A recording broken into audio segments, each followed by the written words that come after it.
Olá, pessoal. Bom dia. A deputada já entrou, já vamos falar aqui com ela. Aguardando só ela. Bom dia, Rick, querido, deputada. desculpe o atraso. Agora são os compromissos virtuais que nos complicam a vida. Desculpe. Aqui Nada, de maneira estou. alguma. Não, de maneira alguma. Uma Dez honra estar aqui, minutinhos. uma Então, honra tê-la aqui com a senhora. É muito prazer conversar aqui nessa live contigo. da Nosso amigo mesma Lorival forma, Júnior aí, entrando aí, Dado Cardoso, o pessoal tá comunicando. Bom, pessoal, a nossa live hoje a gente vai conversar com essa figura fantástica, a deputada federal Alice Portugal, do PCdoB, foi deputada estadual por 2 mandatos, meu voto em 94 foi dela, meu voto em 98 foi dela, e nas outras eleições eu só não votei agora em 2018 por um compromisso político que foi feito aqui em Itabuna, mas meus votos, eu confesso, eu digo que foram todos eles da senhora, desde deputado estadual, os 2 deputados estadual e os outros 2 para federal, esse último que não. Mandando um abraço aqui para obrigada, Rick. a Márcia, sua assessora aí, sempre gentil, e o Lorival Júnior também, essa figura extraordinária, Duas está sempre feras de aqui, competência. com certeza, gente boa demais. Alice, eu tenho uma pergunta aqui do meu amigo Marcelo Bacelar, que ele diz o seguinte: ele quer a sua opinião, né? Em primeiro lugar, agradecer, né? Não pode deixar esse prático, eu pensei que a gente tinha perdido aqueles tempos, mas como eu reiniciei a live, aí a gente tem mais um pouquinho de tempo, né? Agradecer mais uma vez a sua disponibilidade nessa luta que está aí, mesmo sendo de forma virtual, mas muita coisa, muita dor de cabeça. Eu sei que o sufoco que está sendo para conseguir essa agenda com a senhora foi muito difícil. Então vamos lá. Eu vou conversar com a Alice Portugal, deputada federal em seu 3º mandato. Quinto. Né? Hã? Quinto. Deputada federal? 5º mandato? Meu Não Deus! conte a idade. Na minha era 2000, os dois Dois. estaduais, Dois, dois dois, estaduais, fui estadual em 94, 95. entendi, então Noventa e 2004, quatro, noventa e 2008, oito, 98, 2002, estadual. Aí 2002 com Lula, federal. isso, Então, federal, dois com Lula, dois com 2006, Dilma. 10, Esse. 14, 18, realmente, minha Nossa Senhora, 5 mandatos, realmente 5 mandatos federais. É. Então, meus votos foram maiores. Não foram só dois estaduais, 2 federais, foram 2 estaduais Os e internautas 4 estão federais. proibidos de procurar saber a idade, viu? Eu comecei menina. Mas não deve ser mais de 30, não deve ser Não, mais de 30. não, A, não. a fisionomia mostra realmente sempre jovem, né? Essa sua simpatia passa isso pra gente. O Marcelo Bacelar, ele pergunta aqui, ele quer ouvir da senhora como cidadã, não como deputada, não como militante política, ele quer ouvir da senhora. A senhora acredita realmente, com essa direção que a Câmara Federal tem hoje, na possibilidade do impeachment do atual presidente Jair Bolsonaro como cidadã? Pois bem, olha, primeiro, Rick, um prazer enorme estar com você, com os seus seguidores.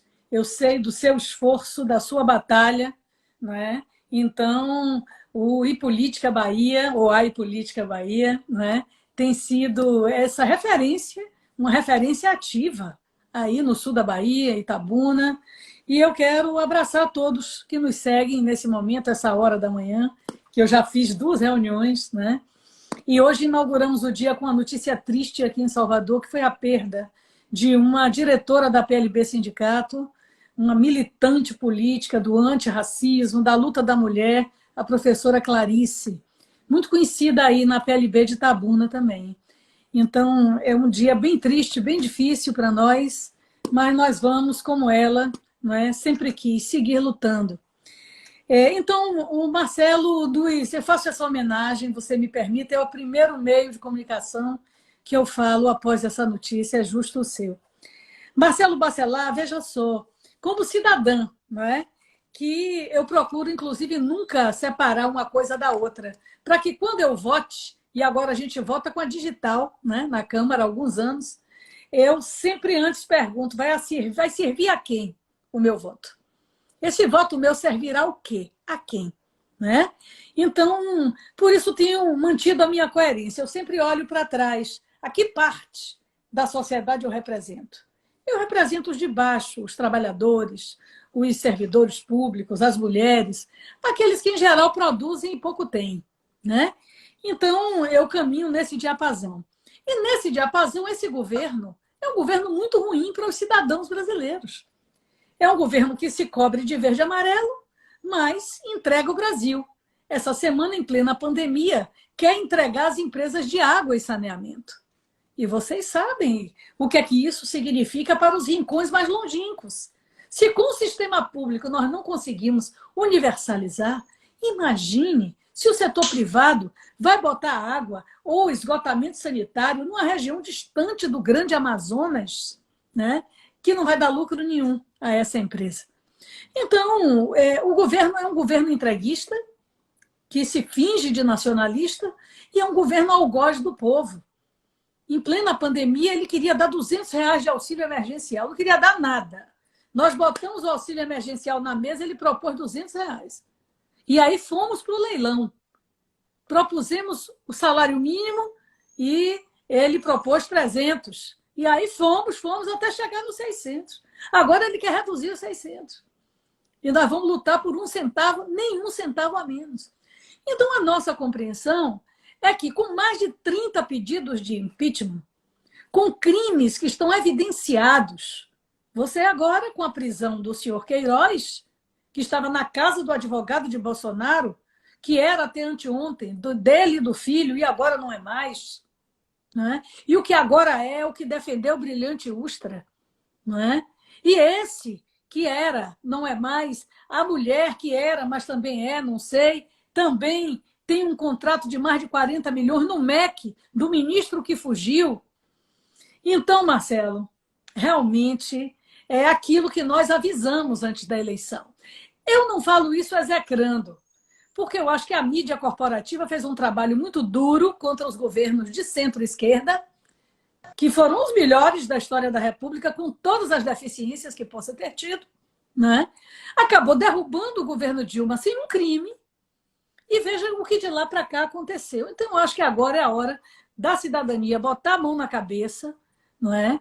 As pessoas de sã consciência analisarem, olha, meu voto, errei, pensei que era uma coisa e é outra, e a gente criar as condições possíveis para que o impeachment seja votado. Porque hoje, dos melhores dias, amigo, nós somos 130. Nós somos minoria. Eu sou vice-líder da minoria na Câmara. Nós somos 130, então nós precisamos o clamor das ruas, das panelas, das sacadas, das janelas, para que isso possa acontecer em Brasília. Essa aliança com o Centrão aí, né? Já pensando nessa possibilidade. Né? Muita gente está dizendo que é aprovação de projeto, mas que projeto, né? Que projeto que não tem, justamente para se precaver, né? E todo governo precisa do Centrão. Essa é uma verdade. Né? Nós também nos aliamos ao Centrão, nós, o PT, no centro, no núcleo do governo. Por quê? Porque o povo elege um governo e elege um parlamento contra o governo.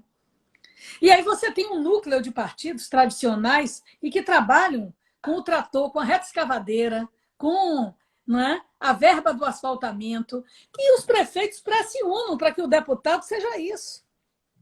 Seja um office boy, uma office girl de prefeituras. Há, infelizmente, inclusive no nosso campo, essa compreensão do papel do deputado. Quando o papel do deputado, além de levar emendas, é definir a superestrutura da nação. É pensar a nação. Ele representa parte, ele quer levar a emenda, mas ele não pode vender o país, não é? E nem ser o que Rui Barbosa chamava de um pena alugada, uma caneta alugada, não é? Para poder conseguir o que é público. Porque as emendas deveriam ser iguais para todos, né? Então, na verdade, ele está construindo uma base parlamentar. Mas quem conhece o Centrão sabe que se ele observar que está fazendo água no barco, eles são os primeiros a pularem fora. Então, Bolsonaro está se aliando com quem não se deve confiar. Entrando aqui agora, Alice, o vereador de Itapitanga, pré-candidato a prefeito, Joel Fernando. Grande Joel Aquele abraço, Fernando. meu querido. Forte abraço, o vereador de Itabuna, Jairo Araújo, também pré-candidato a prefeito. Grande Jairo Araújo, meu companheiro de luta, de guerra. Um forte abraço. E Vijô também, lá de Ilhéus. Vijô também de Ilhéus. É só gente boa, só gente boa. Emerson Nogueira, o Ronaldo aqui também. O Instituto Corango está dizendo: o Sindai se solidariza à fala de Alice contra a privatização do saneamento. Pois estamos juntos, Sindai, estamos juntos. Instituto Corango, muito bom, beleza. O Dado Cardoso está perguntando aqui: o ACF versus Queiroz versus Flávio. Como é que está o clima na Câmara, mesmo de longe? Hoje vai ter a primeira sessão depois deste pandemônio, porque de um lado a pandemia, que eles não se solidarizam, não é, com as famílias enlutadas de mais de 51 mil mortes. Bolsonaro não tem coração, gente. Isso é uma coisa que nós precisamos dizer ao povo, não é? De viva voz.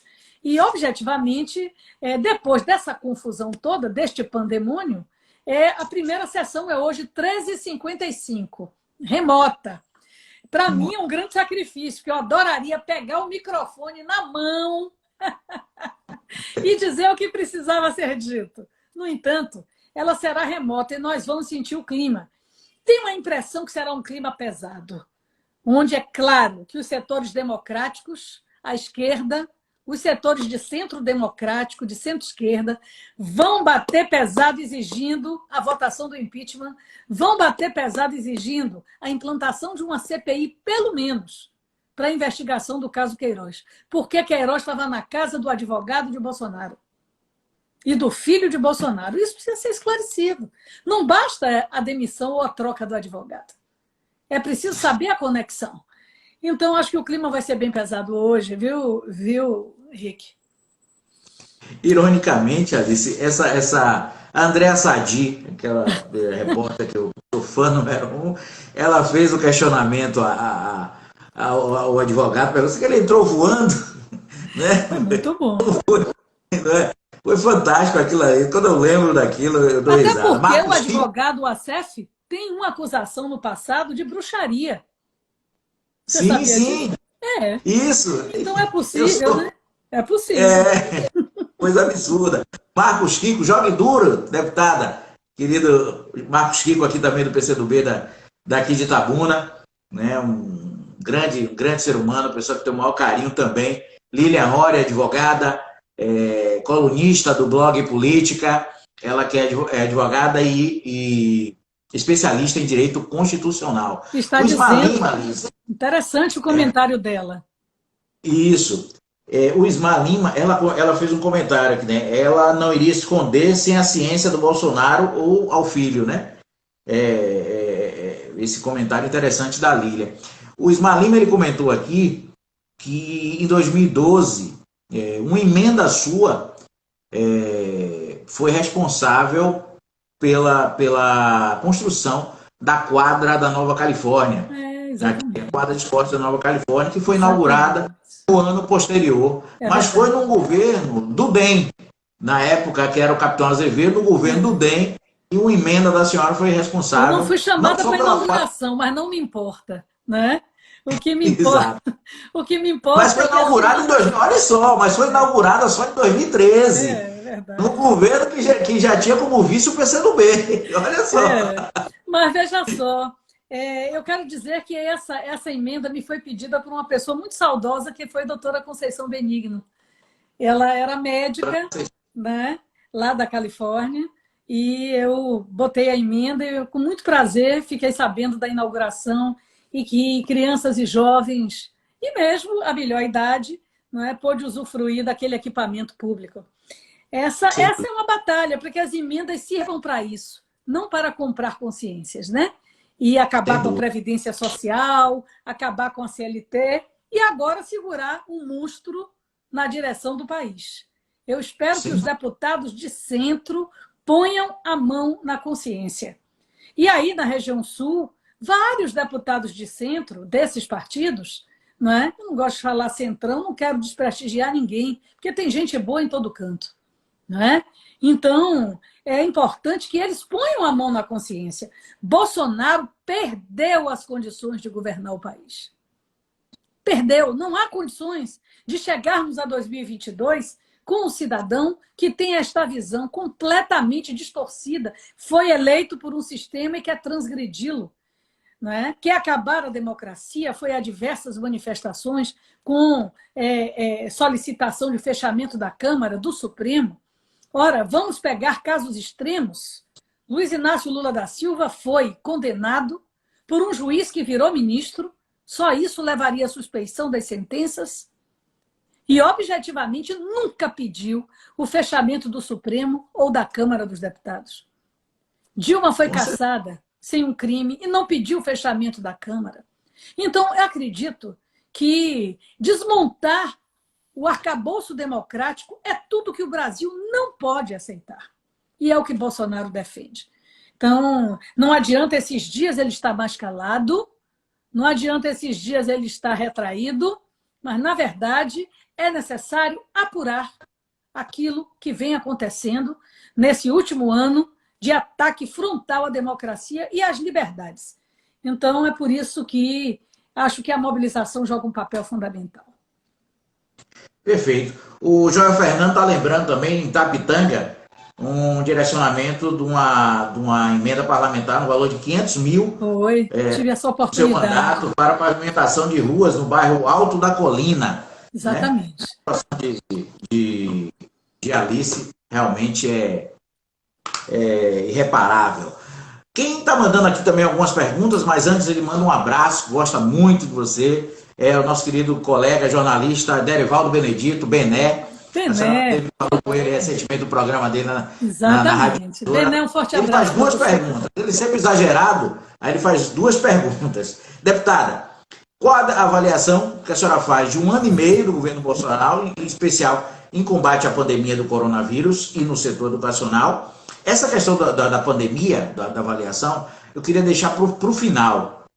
Alice, que eu quero pedir para você fazer uma avaliação nas 3 esferas. Na municipal, em relação a Salvador, estadual e federal. Essa questão da atuação dos governos em relação à pandemia. Mas ele quer saber, em 1 ano e meio, no setor educacional, que é uma área que a senhora milita, 1 ano e meio de governo, a avaliação que a senhora faz do governo Bolsonaro. E como estão os preparativos do PCdoB para as eleições municipais no sul da Bahia, principalmente em Itabuna, com a pré-candidatura do vereador Jairo Araújo. O partido investe em Jairo, vai até o final, vai coligar, como é que está isso aí? São as perguntas do nosso querido amigo, irmão, Derivaldo Benedito, o Bené. Grande Bené, me chame de novo, Bené, estou à sua disposição. A Bené que venha de sábado. Então, veja só, Rick, em relação à educação, nós perdemos 1 ano. E estamos entrando na perda de um 2º ano. Porque o Bolsonaro, ele indicou ministros absolutamente incapazes de tocar, não é, a estrutura do Ministério da Educação. O Vélez Rodrigues foi uma tristeza. Uma tristeza. Era um discípulo do Olavo de Carvalho, que quem acompanha a política, como as pessoas que te seguem, já sabem de quem se trata. Um astrólogo que é o orientador ideológico desses grupos, desses grupelhos de extrema-direita no Brasil, e eles resolveram fazer do MEC o cartão de visita dessas ideias atrasadas, do conservadorismo comportamental, da educação absolutamente voltada para interesses das elites. É o que eles têm pretendido com o Ministério da Educação.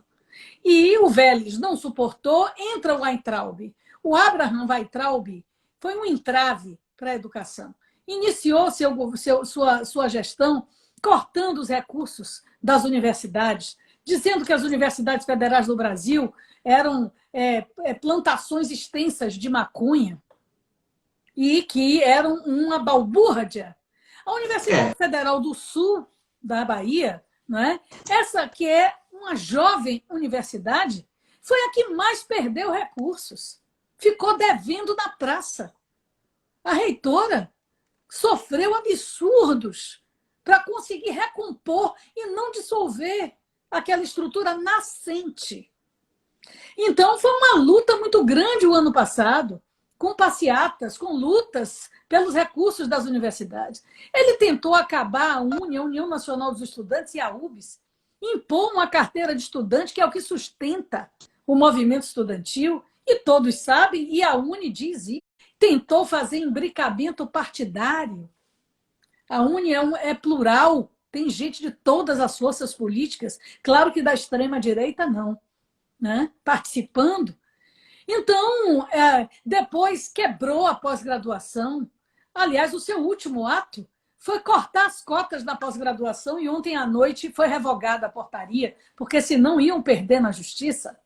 Isso já é o dedo do Centrão orientando. Tire, tire, tire que vai perder.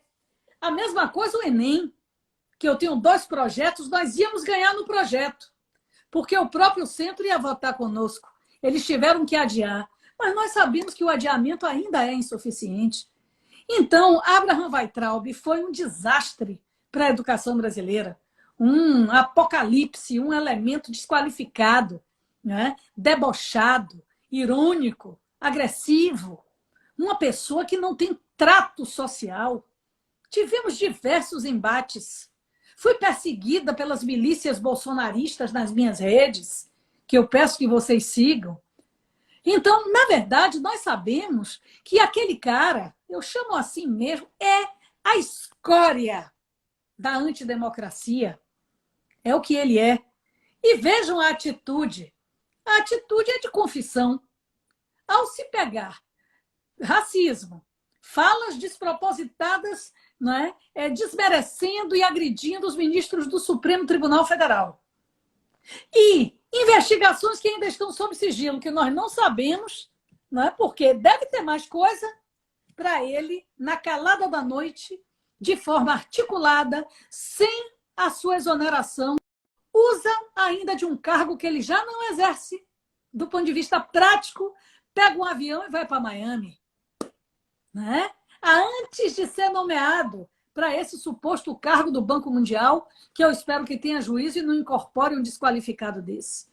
Então, a educação sofreu horrores, os reitores foram perseguidos, o Fundeb está sem votar até hoje, e nós sabemos o que é que isso significa para o financiamento da educação no Brasil.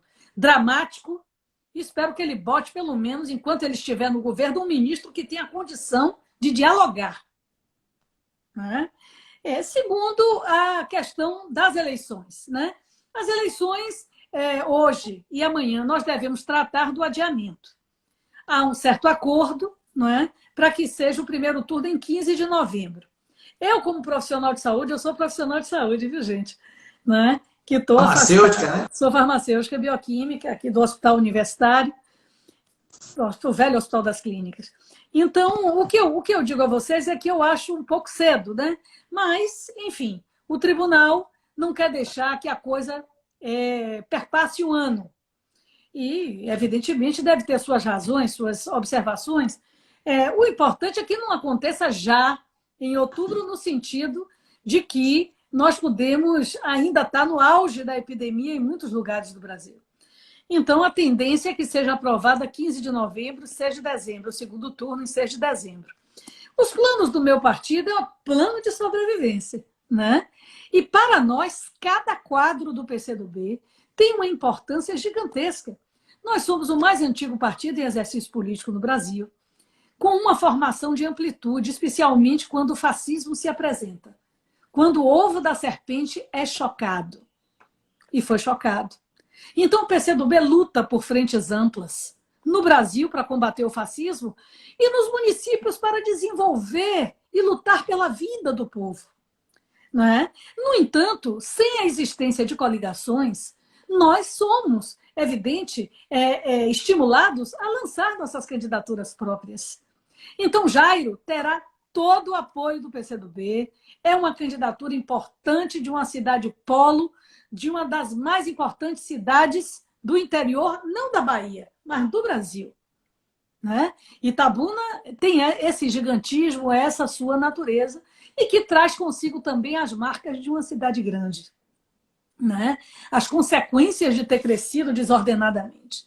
Então, Jairo contará Joel contará, Coaraci, que nós vamos, não é? Também, e Coaraci, vamos vencer. Agora, no curso dos acontecimentos, as forças políticas se mexem, entendeu, Rick? E a cada realidade, o seu tratamento. A cada realidade, o seu tratamento. E nós vamos ver quais são os melhores cenários nesse tabuleiro de xadrez que beneficia os trabalhadores, as mulheres, os que mais precisam, para melhor servir, não é, a cada cidade do sul da Bahia, que foi muito impactado pela Covid-19, muito impactado por chuvas, por problemas em encostas, pela pobreza que aperta como um cinturão as cidades desde a quebra da lavoura do cacau. Então, nós Exatamente. sabemos, né, o que significa lutar no sul da Bahia para reerguer essa região que já sustentou a Bahia. Com certeza, bem lembrado. Bom, deputada, segundo dados aqui do portal da Câmara, né, só em 2020 a senhora tem 158 propostas de sua autoria. Eu nunca tinha contado isso, que bom, vou até anotar. Com 2 relatadas, né, 132 votações nominais em plenário e 101 discursos. Olha só, nós estamos já mais de 3 meses fora sem atuação presencial, né? Ou seja, 101 discursos em plenário e toda essa atuação. Uma ausência justificada, uma ausência. Né? Que não foi ausência. Então, Eu estava lá e não botei, esqueci de botar a presença. Olha só. Então, para você ver a atuação, que realmente é louvável a atuação na Câmara Federal. Dentre esses projetos, dentre essas propostas da senhora, tem uma que tem chamado muita atenção. Né? Inclusive está numa expectativa muito grande para a votação desse projeto, que é um afastamento imediato do agressor no caso de violência contra mulheres. Eu queria que a senhora falasse um pouquinho sobre esse projeto, qual é a finalidade dele, em que ponto está, né? Em que pé está ele para a votação. Olha, Rick, você sabe que no mundo inteiro agora, com o distanciamento social e o isolamento social em muitos lugares, a violência contra a mulher aumentou sobremaneira. Aumentou na França, aumentou na Espanha, aumentou na China e aumentou aqui. Aqui cresceu 36% o índice de chamadas para o Disque 180. Né? Então, até eu aqui na minha casa tenho um conjunto residencial atrás que a gente se ouve e tive que interferir num caso de violência. Né? Num caso de violência. Então, nós sabemos que essa é uma questão que, lamentavelmente, culturalmente acompanha a mulher numa verdadeira saga. Não é? A opressão à mulher é a forma de preconceito mais antiga que a humanidade tem notícia. Né? Nós somos diferentes, nós somos iguais. Então, infelizmente, lançar mão da violência contra o mais fraco, além de ser covardia física, não é? É uma opressão inominável, é uma forma de dominar que já não cabe no século XXI, mas ela é epidêmica, ela é pandêmica, tanto quanto a Covid. E agora, dentro de casa, as famílias, independentemente de classe social, é que você vê quanto nós temos ainda de violência intradomiciliar. Então, como nós estamos isolados, em maioria, né, nós sabemos que as mulheres elas não têm, vão sair para onde? As casas-abrigo são raras no Brasil. Essa Damares, que assumiu o Ministério da Mulher, ela não terminou nenhuma casa-abrigo para a mulher, a Casa da Mulher Brasileira. Né? Nós temos dificuldades em montar as delegacias no interior pela emenda constitucional 95 ter oprimido os estados brasileiros e seus esquemas de segurança pública, os orçamentos são baixíssimos. Veja que as prefeituras têm que ajudar a polícia militar, às vezes, a montar uma guarda e a polícia civil a alugar uma casa para fazer a delegacia. Muitos municípios sequer têm delegado, quanto mais delegada da mulher. O que é que eu tenho estimulado os delegados? Olha, pega uma policial feminina e treina. Porque a mulher agredida, ela fala com mais facilidade com uma mulher. Né? Porque você não vai montar a delegacia da mulher, monta uma carteira especializada dentro da delegacia para receber a delegada, a agredida. Mas a verdade é que, nessa situação de pandemia, o certo é afastar o agressor. Ele vai se virar com o vírus e responder seu processo. E deixa o núcleo familiar em paz. O projeto é duro, mas tem sido altamente bem recebido. Né? Porque senão nós vamos sair da pandemia, eu espero que a gente saia vivos e melhores. 51 mil pessoas já perderam a vida no Brasil. Né? Nessa pandemia, como a mulher não tem como sair para se abrigar, nós temos que afastar o agressor, dar seguimento ao processo e depois resolver como é que as coisas vão ficar. Mas não permitir que siga, não é, esse compasso de agressão à mulher. O projeto está com a relatora, a deputada Natália Bonavides, do Rio Grande do Norte, uma advogada jovem, maravilhosa. Ele vai sofrer modificações. É claro, nós vamos ter que ver a forma de ganhar, de que ele seja aprovado. E nos próximos dias já tem urgência, né? Conseguir a urgência. Isso significa conseguir os votos do centro, porque sozinhos a gente não consegue dar urgência, né? Eu preciso dos 2/3. E, obviamente, agora vamos lutar para aprovar o projeto com a melhor forma possível. Vai sim. Tem alguma previsão Se a gente finalizar o relatório essa semana, se ela conseguir finalizar, a semana que vem pode entrar na pauta, porque já está aprovada a urgência. Perfeito. Suzy Meire está falando aqui também. Um abraço, Suzy. Difícil o Bolsonaro indicar um ministro que saiba dialogar, porque ele mesmo não sabe. Ela diz aqui. O Marcelino Silva, ele também está questionando aqui. Deputado, existe uma denúncia que que o Weintraub usou o avião da FAB para ir para os Estados Unidos. Se isso procede. Né? Não sei, vai ter que esclarecer. Quem está aqui, ó?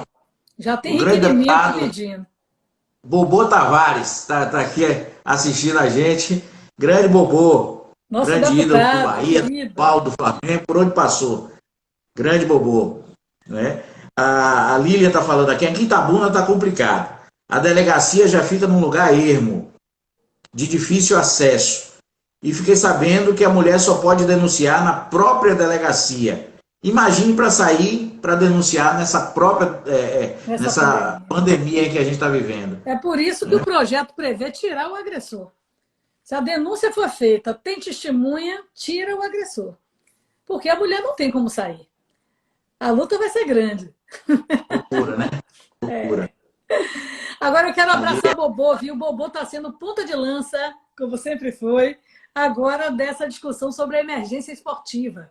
Tem um projeto de um deputado pernambucano, que eu sou coautora, né, deputado Felipe Carreiras, que garante o auxílio emergencial para os trabalhadores do esporte, gandulas, lavadores das piscinas da natação, essa turma terceirizada que está toda sem ter o que comer. Né? Atletas amadores, atletas que tiveram contratos suspensos em todas as modalidades esportivas. Eu espero que a gente consiga pautar essa semana, Bobô. E você vai festejar, né, com a comunidade esportiva baiana.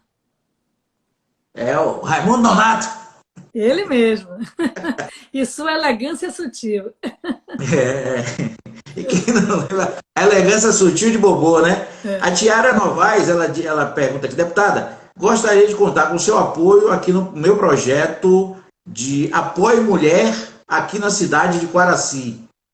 Ela linka aqui, parece que é um perfil no Instagram. Depois eu mando para a Márcia, para a senhora. Obrigada, vamos juntas. Onde durante essa pandemia nem se tocou no assunto, né, sobre a violência contra a mulher. Né? É um projeto aqui da Tiara Novaes. Está aqui Grande no perfil. Tiara, um forte abraço, Tiara. Pode contar comigo, querida. Joia, joia. Gabriel Guedes, editor do iPolítica também, né, também sua participação aqui. A Tiara está dizendo que quarta ela vai estar lançando uma campanha virtual sobre o tema, né? e gostaria do seu apoio. Pode O contar. Robson está perguntando sobre o Enem. E o Marcos Kiko sobre a lei Aldir Blanc. Só depende do Bozo agora, né? Da sanção do presidente. Exatamente, Kiko. Você viu que foi uma luta, né? Jandira Fegali foi a relatora, nós ajudamos aqui na Bahia, reunimos todo o setor cultural, foi realmente uma movimentação de alta qualidade e conseguimos aprovar. Ela tem o mesmo escopo dessa emergência esportiva que nós estamos agora. Só que a lei da cultura preserva contratos, empréstimos, o dinheiro foi localizado no Fundo Nacional de Cultura, o dinheiro estava lá parado, e o socorro aos fazedores de cultura. Houve um compromisso de plenário do governo em não vetar, mas até agora ele não sancionou de pirraça. Mas nós vamos juntos. Quanto ao Enem, né, é aquela questão, tá? É adiado 30 a 60 dias. Tem uma pesquisa que está rolando no MEC, uma pesquisa virtual, tá? E nós estamos aguardando a posse do novo ministro, porque nós não temos ministro da Educação há 60 dias sem ministro da Saúde, né? E aquele ministério de Bolsonaro que vocês viram na reunião que foi publicizada do dia 22 de abril. Parecia mais um sindicato do crime do que uma reunião ministerial. Um palavrório absurdo, não é? Guedes dizendo que botou uma granada no bolso dos servidores públicos, o ministro do Meio Ambiente dizendo que, enquanto a gente olha para o Covid, eles abrem a porteira e passam tudo, né, para derrubar a legislação ambiental em vigor. Então, esse é o ministério de Bolsonaro, né? Portanto, vamos esperar o novo ministro sentar na cadeira para tentar adiar o Enem, porque os estudantes, especialmente os mais pobres, que não têm acesso à internet, é mais de 30%, não têm acesso à internet. Às vezes, o outro 30% tem acesso a um pacote de celular pré-pago de 1 giga, que não baixa nem uma rede como a nossa aqui, que não baixa uma plataforma para assistir aulas de jeito nenhum, não tem. A internet não tem velocidade. Então, os alunos estão, de fato, sem o conteúdo da mão. Eles precisam reencontrar com seus professores antes do Enem. Não é? Especialmente o aluno da escola pública, porque a escola privada, que é boa, porque tem muita também que não tem, não é? Ela manteve as aulas, fez teleaula, fez aula virtual, não é? Montou a plataforma com calendário de aula pelo computador, com tarefas, com tudo.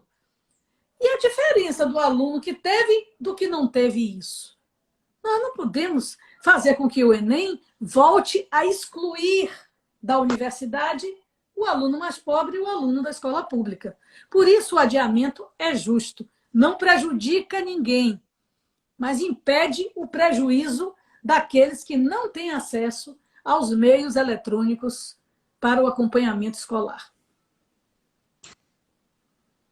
O Lorival, Lorival Júnior, ele está reforçando o lançamento, né, o projeto lá em Quaraci, Apoia uma Mulher. Lorival, Tiara, o iPolítica também está à disposição, entendeu? Se precisar de divulgação, pode mandar para a gente, que a gente, com o maior prazer, vai estar divulgando, colocando isso na rua da melhor forma possível.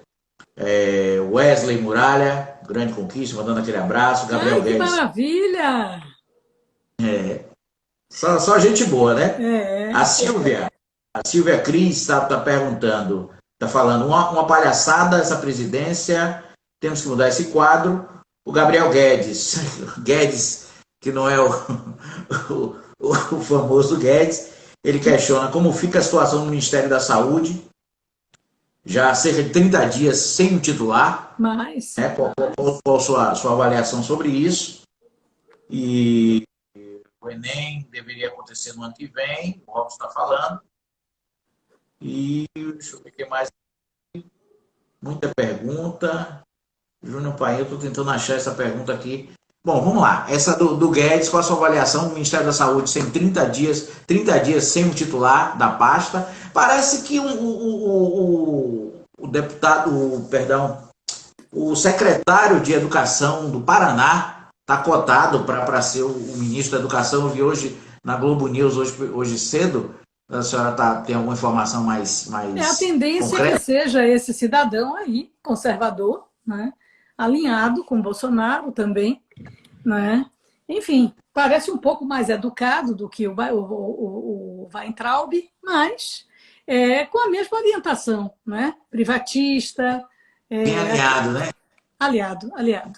Aquela orientação de voucherizar a educação, né? Porque a ideia de Weintraub era essa, acabar a educação pública, seria pública, mas não seria gratuita. Então, daria um voucher para que a família pague a escola, uma parte, né? Claro. A outra parte do bolso. É a mesma coisa que eles queriam fazer com o SUS. Esse é o plano de Bolsonaro. O plano de Bolsonaro é acabar com a gratuidade. Então, essa realidade foi impedida pela pandemia e pelas denúncias também acerca da sua conduta, né? E gerou todo esse descompasso do Brasil. O Ministério da Saúde, sem titular, é uma tragédia. Virou um quartel, né? Infelizmente, ele botou um comprador de munição no Ministério da Saúde. Porque ele tem experiência em logística. Deve ser logística de equipamento militar, mas de saúde? Quer dizer, o Ministério da Saúde, ele não tem uma política que comande uma conduta no Brasil. Nem aquelas entrevistas coletivas que o Mandetta dava para orientar as pessoas, para passar o mapa. Nem isso. Tem sido um deserto em relação ao maior problema de saúde pública da história da humanidade. Porque nós tivemos em priscas eras aí, há 100 anos atrás, a gripe espanhola, a humanidade não tinha os recursos, os equipamentos, o conhecimento científico que tem hoje. E mesmo assim nós estamos nos batendo, porque é um vírus desconhecido, que não tem vacina, não tem remédio, cuja patologia que se desenvolve é gravíssima. Os pulmões ficam com o aspecto de vidro embaçado. É uma doença feia.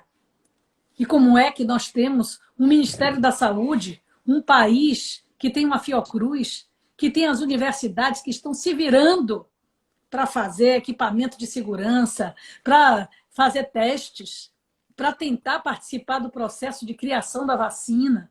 E esse elemento não destina a uma autoridade sanitária a condução do Ministério da Saúde. Então, realmente, gente, Bolsonaro não tem condições de governar o país. Ele não tem empatia com o povo brasileiro. Ele desce a rampa do Palácio do Planalto com a bandeira americana e a bandeira de Israel atrás. E sem máscara. Sem máscara. Hoje a justiça obrigou ele a usar máscara. É mesmo? Obrigou ele a usar máscara. Então, realmente, até porque nós votamos que isso é território nacional agora. Então, é uma situação extremamente difícil que nós estamos vivendo, né? Nós não podemos folclorizar a gravidade do assunto. Hoje pela manhã, eu anunciei aqui, nós perdemos professora Clarice, uma líder da PLB, uma guerreira, né? Essa realidade pode bater em qualquer porta. Na minha, na de vocês que estão nos acompanhando. Pode bater em qualquer porta. É grave, é sério. Não pega só os idosos, os imunodeprimidos, os diabéticos. Pega principalmente, mas não pega só. Quantos jovens já morreram? Então, realmente, amigos. Né, é uma irresponsabilidade. O Ministério da Saúde está à deriva, como o país está à deriva.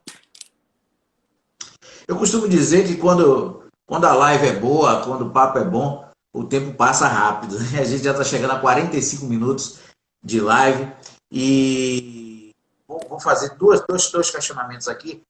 O Júnior Paim, produtor do iPolítica, das lives do iPolítica, ele pergunta: em 2016 a senhora foi candidata a prefeita de Salvador. Como é que fica o PCdoB nas eleições de 2020? Né? Tem a Lídice, né? Tem essa questão aí que a gente já conversou, inclusive, com ela. E o João Fernando, ele diz que o Senado já sabe, sinaliza um entendimento para adiar as eleições para novembro ou dezembro.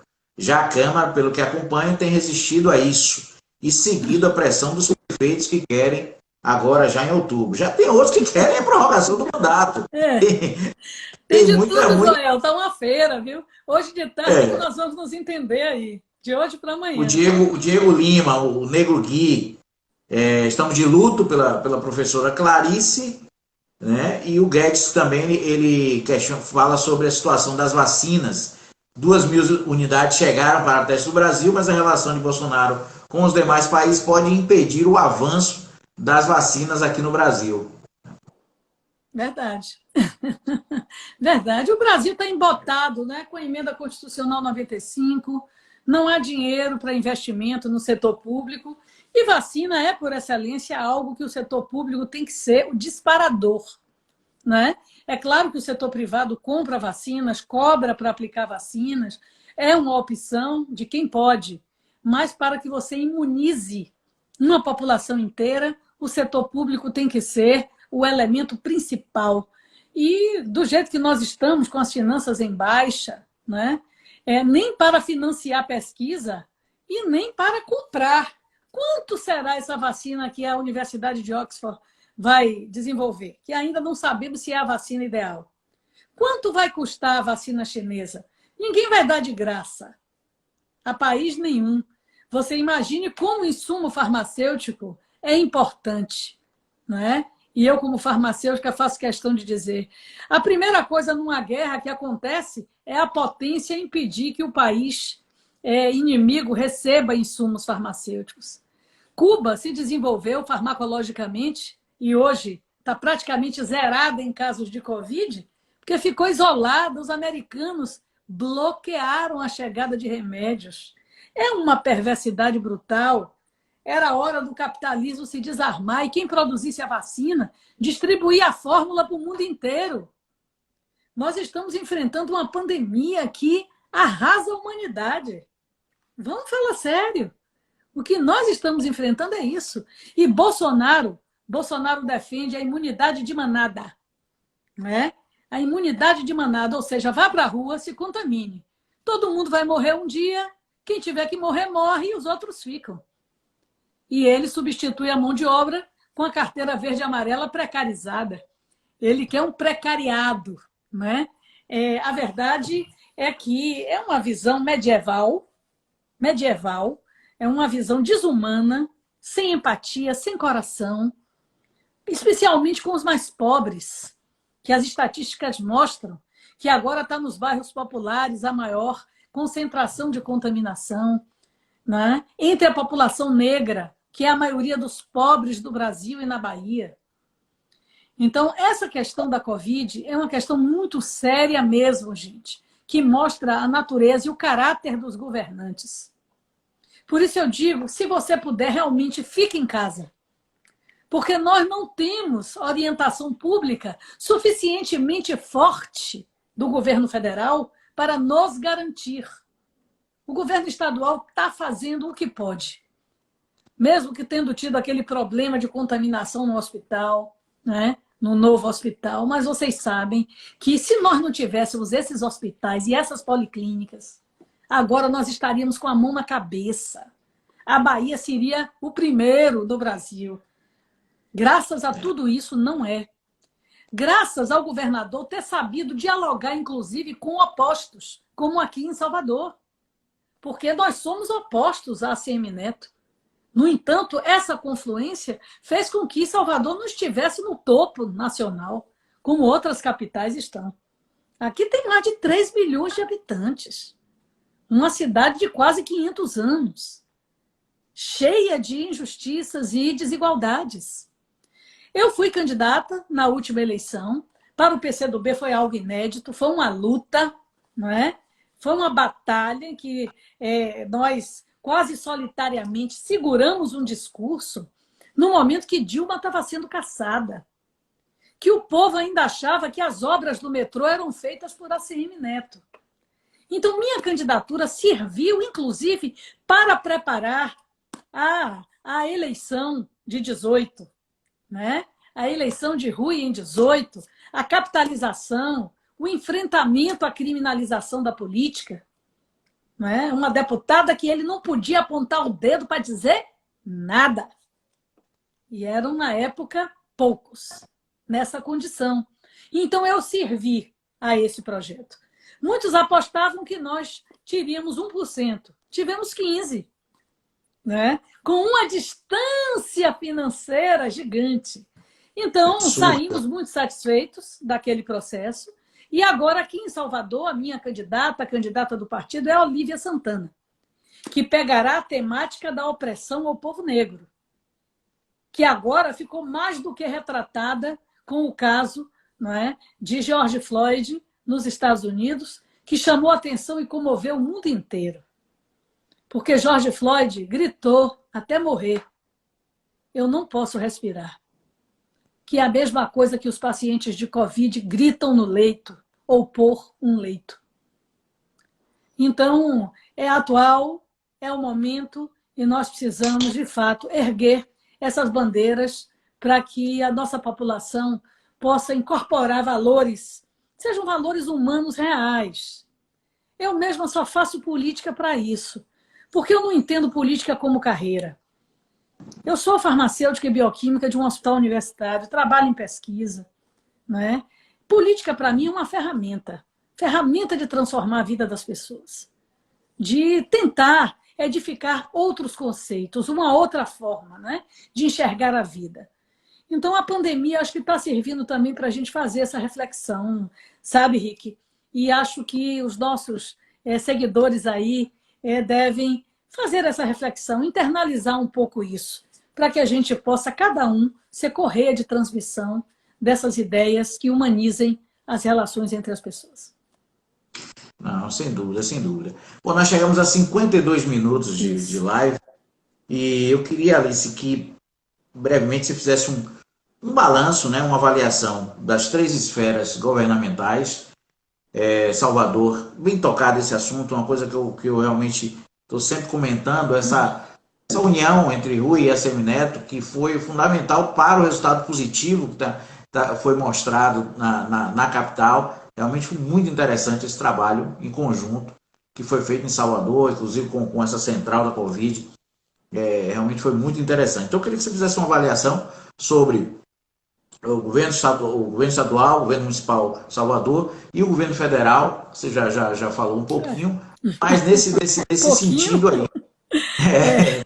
E as suas considerações finais em nossa live aqui. E depois muito bem, Henrique. Olha, eu primeiro quero te agradecer a oportunidade de, nessa manhã de terça-feira, conversarmos com tanta gente que forma opinião no sul da Bahia. Né? Agradeço a todos e todas. Entraram aqui pessoas de todas as áreas, né? Do jornalismo ao direito, à educação. Né? Eu estou observando. Então, muito obrigada por essa oportunidade. Estou sempre à sua disposição.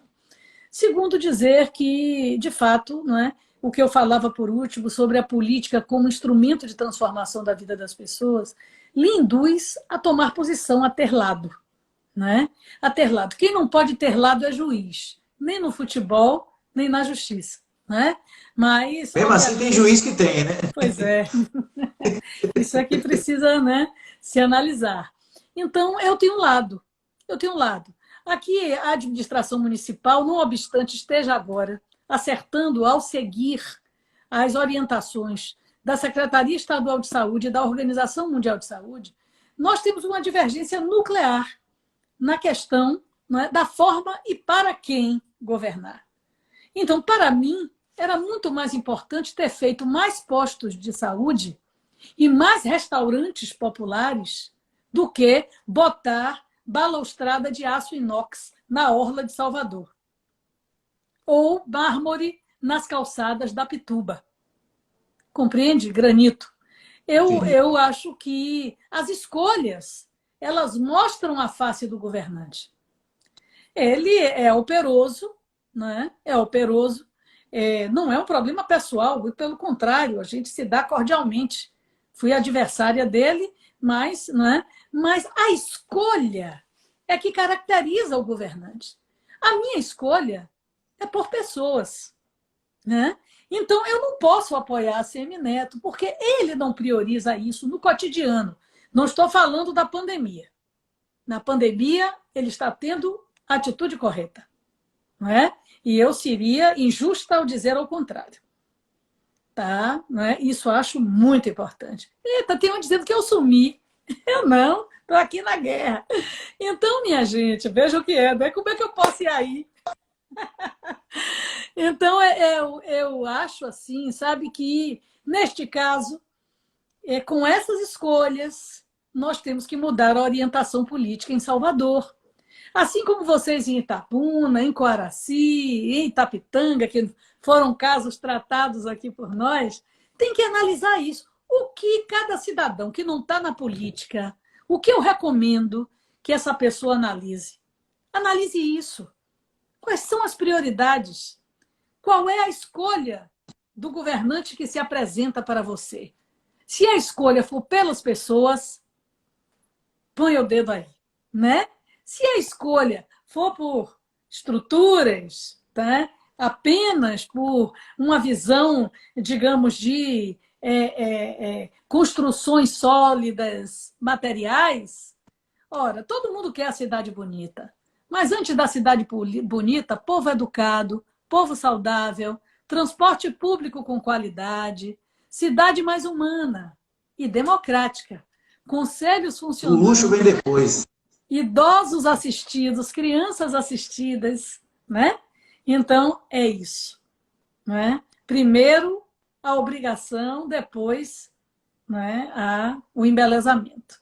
Então, é assim que eu penso que as pessoas devem se orientar. Eu me oriento assim. Então, eu sou oposição a Semineto na política, né, nas escolhas. Na Bahia, acho que Rui tem sido um grande governador, né? Acho que ele tem sido um governador que se esforça. Ele não é o homem do dente no corador, né?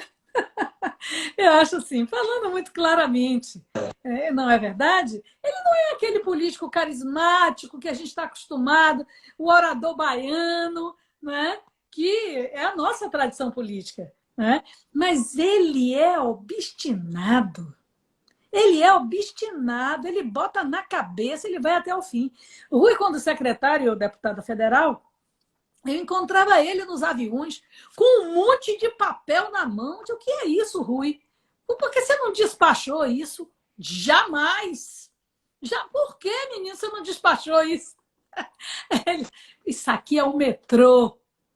Ele era secretário de Estado de Wagner. Isso aqui, ó, é o metrô que eu vou desembargar. Então, assim, ele é isso. Eu estou sendo absolutamente franca com vocês aqui. Ele é obstinado. E essa obstinação leva à vitória. E isso, casado com o tipo de escolha que eu acho que a gente deve fazer, né? De Salvador. Vocês sabiam que era o transporte público numa cidade velha dessa, de ruas estreitas? O povo se acabando, passando 4 horas para chegar no trabalho, 3 horas, saindo de madrugada para poder chegar no trabalho. Era assim. Aí que eu tenho um metrô de alto nível que você não acredita, né? Que isso foi feito aqui, em parceria público-privada. Né? Então, o Rui, ele faz escolhas bacanas e eu tenho gostado, portanto. Tem falhas? Sim, tem falhas o governo. Tem falhas, tem brechas. Né? A Bahia é gigante. É gigante. A Bahia é enorme, viu, gente? Eu sei porque eu rodo a Bahia e rodo a baiana. E Bolsonaro eu já falei, não tem nem o que dizer mais. O Luiz Celta, ele fez uma observação interessante aqui. Ele diz: Bozo sem coração, sua assertiva, mesmo metafórica, está provada com a faqueada sem sangue, sem coração. A faqueada sem sangue, sem coração. Um abraço, meu amigo Gerberson Josué, pré-candidato a vereador em Ilhéus também, bacana, sempre atuante, sempre participativo nas redes sociais. Obrigado pelos elogios. Obrigado a todos. Mas as escolas estão acabadas. Olha aí, Robson, é verdade. Aí tem falhas, tem problemas, né? Mas as escolhas não são as escolhas, não é, que digam não ao povo. Alice, obrigado pela sua participação. Obrigado por estar aqui conosco. Beijo no seu coração.